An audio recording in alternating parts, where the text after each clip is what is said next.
Gwen, you look... He took in my dress with his eyebrows raising, and heat crawled up my neck. This was not my choice. Gabriel and Geraldine are entirely to blame. I'm saying nothing. Except that he's going to lose his mind. I rolled my eyes, stepping back, and we walked through the illusion Orion had cast here to hide the gap in the fence.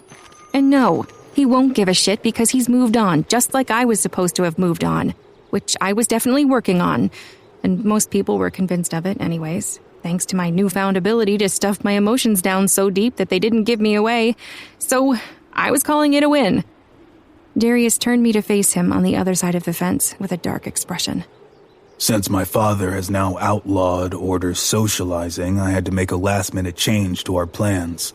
I'm not even really supposed to be able to visit Lance because he's a vampire, but in light of my guardian bond to him, Father decided to be generous. His sneer gave away what he thought of that. But obviously I can't disguise you as Max. Oh, and my father, by the way.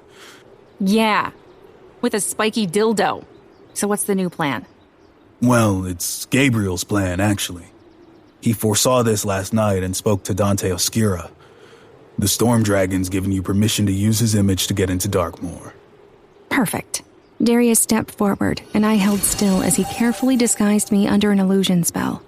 It wasn't an awesome idea to risk this right now, but breaking off the star vow was important. And since Darius had told me about Orion showing up to his last visitation bloody and hurt, I couldn't stop thinking about it. I'd kind of compartmentalized it, if I was being honest. Thinking about him was dangerous territory as it was. Thinking about him suffering was unbearable. The illusion trickled over my skin, and Darius stepped back, smirking at his own work. Okay, let's go. He took a pouch of stardust from his pocket, and I steeled myself as he threw a pinch of it over us.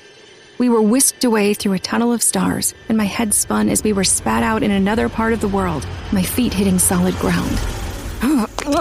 I managed not to stumble too hard, but Darius studied me anyway, as I gazed at the huge complex that housed Darkmoor. Damn if I wasn't getting better at those landings. A car came to take us in, and it wasn't long before we were heading underground in the large elevator that led us down into the prison's depths.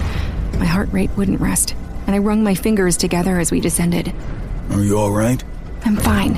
I fiddled with the bracelet on my wrist. It won't be like last time. In and out, Darius. Yeah. 5 minutes, right? He smirked, turning to face the doors again. Why are you smirking? I narrowed my eyes at him, and he shrugged innocently. This is just my normal face. No, your normal face suggests you're deciding whether or not to eat the Fae in front of you. You only smirk when you've decided you're actually going to do it. Maybe I'm hungry. Well, maybe you should have brought a snack. Maybe I did. Oh, I'd cook your ass if you tried it. That's a good point. How will I fry you up if you don't burn? Oh, sucks to suck, Darius. I'm uncookable. The doors opened and we stepped out into the waiting room. We were only sitting a couple of minutes before we were called, but those minutes felt like an eternity as my nails bit into my palms almost hard enough to break the skin. Darius tried to distract me with a few jokes about how he was going to eat me raw like sushi, but I couldn't focus enough to laugh this time. I followed Darius through the security doors and down the bland corridor, my instincts telling me to turn back, to not walk through that door and see the man waiting beyond it. Because this place was where I'd shattered before, and I couldn't do that again. Not ever. I stopped in my tracks, frozen in place as doubts gripped me, and a voice in the back of my head screamed at me to leave. But in the pit of my stomach, I knew that I couldn't do that. For everyone I loved, I had to walk through that door and face Orion. For us to even stand a chance at finding the Imperial Star, we needed him. And regardless of that, he was suffering in here.